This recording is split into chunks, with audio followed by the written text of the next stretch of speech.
see you. Nice to see you. Firstly, thank you for having us inside. So much more fun. I'm so glad it's inside. It's so cold. And I don't have a jacket, so it would have been really miserable. This outfit might not work for you. No, I don't think so. It's hard to find a jacket to go with a long dress, I find. But yes, I've got their inside.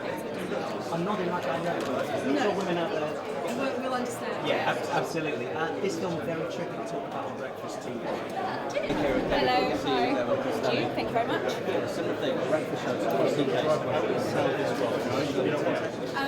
It's about psychoanalysis. It's about the meeting between Freud and Jung, the patient that brought them together, and the situation that pulled them apart. Any thoughts of how we can do this? We can talk through the script. Yes, there are 2 scenes in it that are quite explicit, and I did read it and go, oh, I don't think I can do that. And I actually phoned up David Cronenberg and said, look, I love you, I love the script, I love your work, I really want to work with you, but I'm really not sure that I can do that one. And he said, well, we'll take the scenes out, you know, I don't, and we seem to be very much in shades. Yes, we do. There you go. It's obviously the colour of the night. Oh yeah. You say you were downing vodka before the shots. Is that not quite downing it? 2 shots of vodka. God, it's already been dramatised, right? 2 shots of vodka. Yeah. Would that be the alcohol you would have chosen, or was that the only one available? I do like vodka. It was also the only one available. I probably would have chosen it. Yes. Okay, that's fine. Yeah. Did you have an interest in psychology before, or have you Not particularly. No, I read the script and I thought the whole subject was fascinating, and probably partly because I knew nothing about it really. I mean, I'd obviously heard of Freud and Jung, but I didn't really know much about them. So it was an opportunity to kind of read as much as I possibly could in the 4 months that I had between accepting the role and starting the role, and it is a fascinating subject, and you know, I hope people that go and see the film will kind of think like I did when I read the script, which is sort of wow, what an amazing thing to kind of look into, and what extraordinary people. Yeah. Okay. Hello. I saw the dress too. Okay. I love it. Thank you. Why did you pick this one? Well, because I thought it was really pretty, and I thought it's probably a bit overdressed for this evening, but I didn't know when else I was going to wear it, so I thought, well, if there's a premiere, I might as well put on a really pretty burgundy dress, and as we've said, it's the colour of the evening, so it seemed appropriate. Brilliant. I've heard you already talk about the 2 difficult scenes. Yes. And the alcohol involved. Yeah. Was the alcohol planned? I mean, did you... Michael's always quite good for keeping something in the freezer. So sounds a bit odd, doesn't it? He's good for, he's good if a glass of champagne or a shot of vodka is required, then you can go to Michael to make sure that you can get it. So I think he'd got it there just in case. Were you really nervous? Do you like how I'm just putting it all onto him? Like I didn't have the bottle of vodka. I think the bottle of vodka was mine actually, and the champagne was his. But was I really nervous? They're never the most comfortable scenes to shoot, and I think I was really worried before we did the film that when we came to release it, everybody would only be talking about those scenes. And what's been absolutely extraordinary when we released the film in Venice was it literally didn't get mentioned for the first 4 days for all of the press that I did over there. The Toronto, it didn't get mentioned very much either. So I think what's extraordinary about it, England, it's obviously been mentioned because we're clearly sex obsessed. But I think it's such a fascinating thing, and I thought that again, trying to understand something that you don't understand, and I absolutely didn't understand what this woman was going through or why you'd behave in that way, and trying to take a couple of months and not judge it, and instead try and understand where that can come from, was a really interesting thing to do. Now I'm going to ask you about a dirty scene, but I mean dirty in a muddy sense as well, because you seem to have got completely put through the ringer in that way. I did. There is a scene where I got drenched in mud. I mean, it's not the most glamorous film, but it was a fun one to do. Oh, and finally, what are your thoughts on therapy? I mean, did the film change what you thought about it before? No, I don't think I've ever really had thoughts on it. I mean, I think if people need help and they go and seek help, then I've never had anything but total respect for people that do that. And I think, it's clear that some people say that therapy doesn't work for them and others say that it does. But once again, if you need help and you seek it, then I think you only deserve respect for doing that. That's lovely. Thank you very much. Thank you. I'm not going to lie to you, I was going to wear that exact dress tonight. You How embarrassing if we both wore the same dress. terrible. I think you would look better. No, I don't think So I'm glad you didn't. So congratulations on the film, it's a brilliant film. And I wanted to start by asking about preparing for the role. When you were researching psychology, I mean, did there anything that you learned that really stuck with you since then? No, I mean, I knew nothing about the subject whatsoever.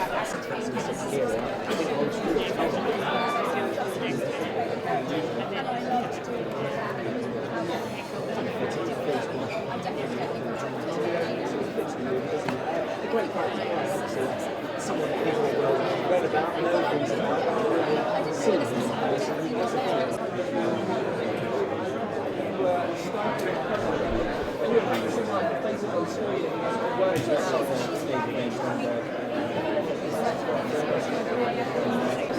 Bill, extra pressure to play such an iconic character in this figure in history? Well, initially, yeah, because I thought, how am I going to look like Sigmund Freud, and how am I going to say all these profound words? But you know, once I started reading about him, there's such a large amount of. There's a lot to look at. Well, all the time I had before we started, I reread anything I had read by him and read all the things I hadn't. And then I started on what was perhaps more important for the purposes of playing, which is reading what other people from that time.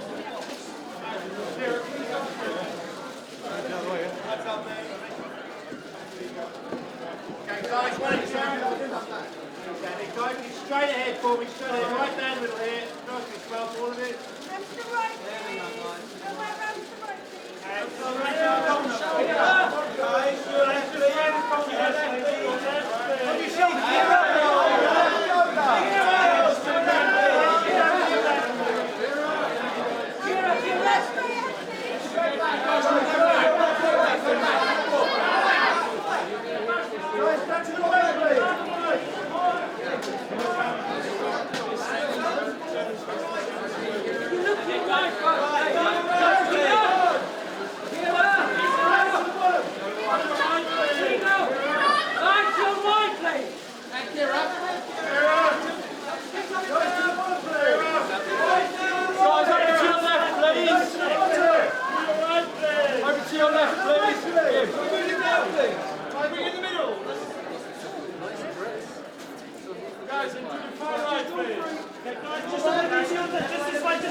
Guys, over to your left, please. Over to your left. Oh, look to your left, please.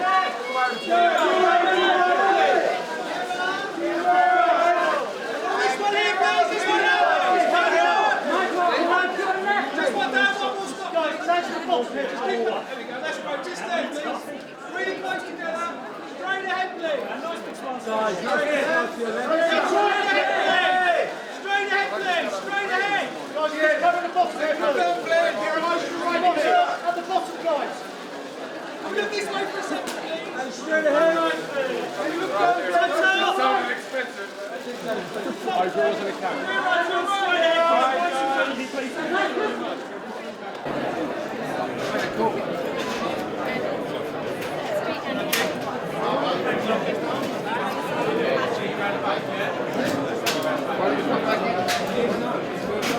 Let's go again. We'll start together again. We're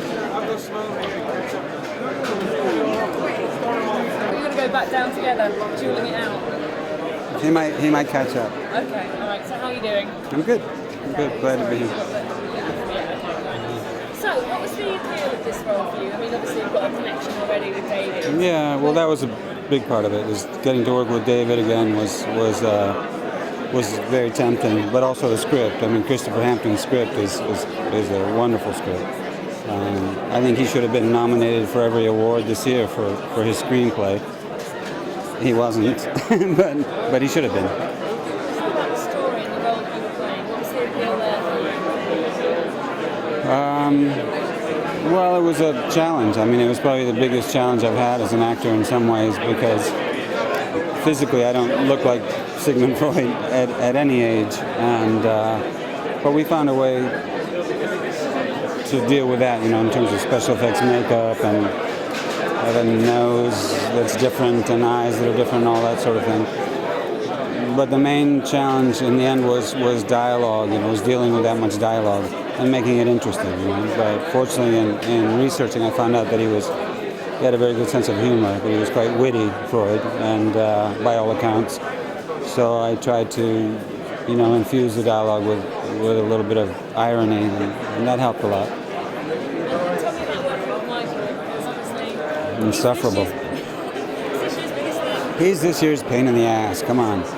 No, he's had a great year, and he was a lot of fun to work with. Very much like David and David's sets, where the goal is to have a good time, playing make-believe, basically, never forgetting that it's play, he fit right in because he's, you know, a bit of a natural prankster. So we had a good time. Yeah, Keira said he had bottles of champagne in the fridge, always ready to drink when needed. Oh yeah, even when not needed, or required, or advised, it was always flowing. That's the Irish. So thank you very much. Thank you. And here we have Martin. Very nice to see you again. It's a fantastic film, but I wanted to start by asking you, the reason you found the role in the research, what's the most interesting thing that you learned about psychology that you really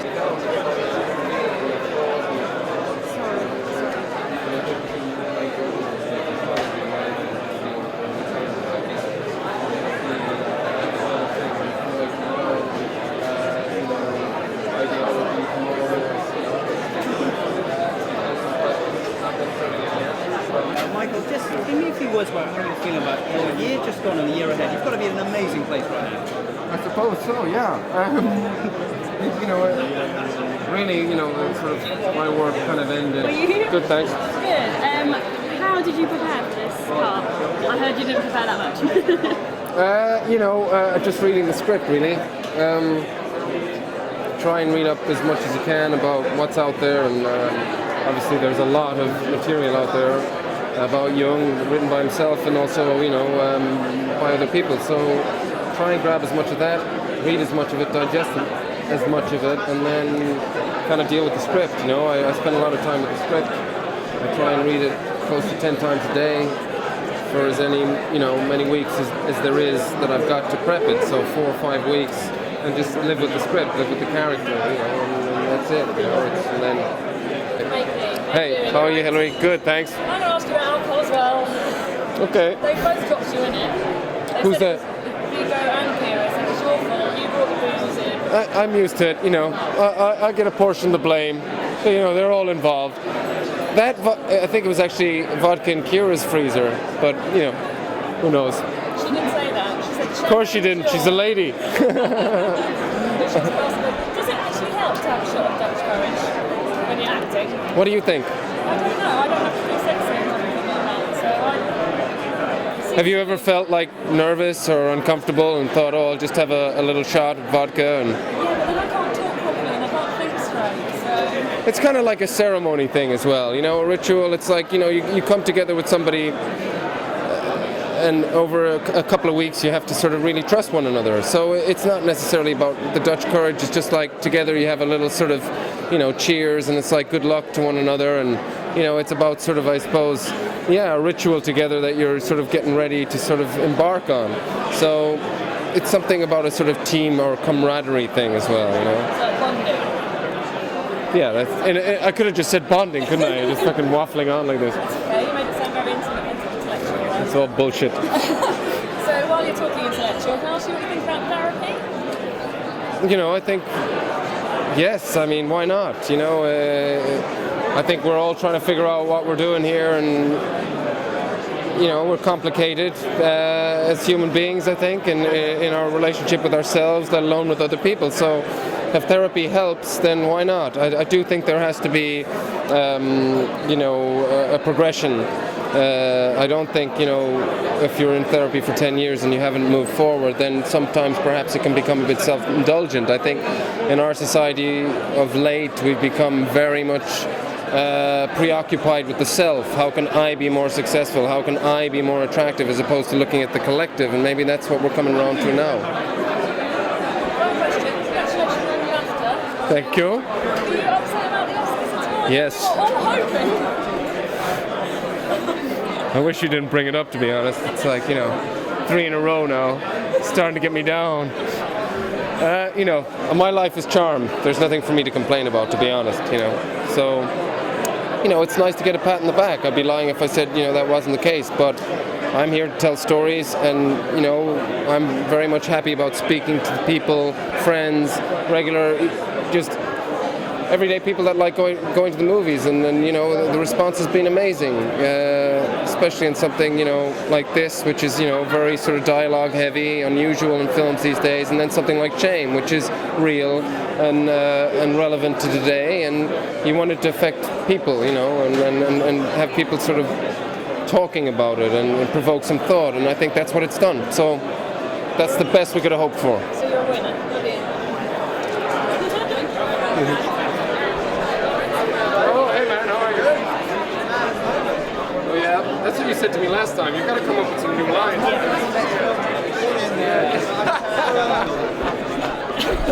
They're out there, man. There's some bargain basket hits I got there. Yeah. So first I wanted to start by asking you, I mean, over the last 6 months, Yep. I mean, how has your life changed? I mean, what's the biggest change in your life? Because, you know, in a very short Airports and airplanes and hotels. You know, just a lot of traveling really, and you know, moving around. Yeah, that's really the main thing. Is it quite interesting? I mean, it's quite interesting because you took on these really like brave roles, if you will, to like, you know, shame more so than anything else. I mean, you sort of pat yourself on the back for taking on a role that was very sort of scary and daunting, and then it's sort of... Not really. That's my job, you know. So it's like, you know, I'm there to tell stories. Those stories have been told now. What I worry about is what's next, you know. And I don't know. There's something a little bit depressing about thinking about things that you've done already. I'm interested about what I'm going to do next. So, yeah, you know, obviously I'm really happy with the fact that people are responding to it the way they are, and you know, and talking about it, and it's you know, it's up for discussion, and that's the best that you can hope for a story. What is on the horizon? I mean, what else have you got coming up? What other projects are really sort of catching you? At the moment, it's just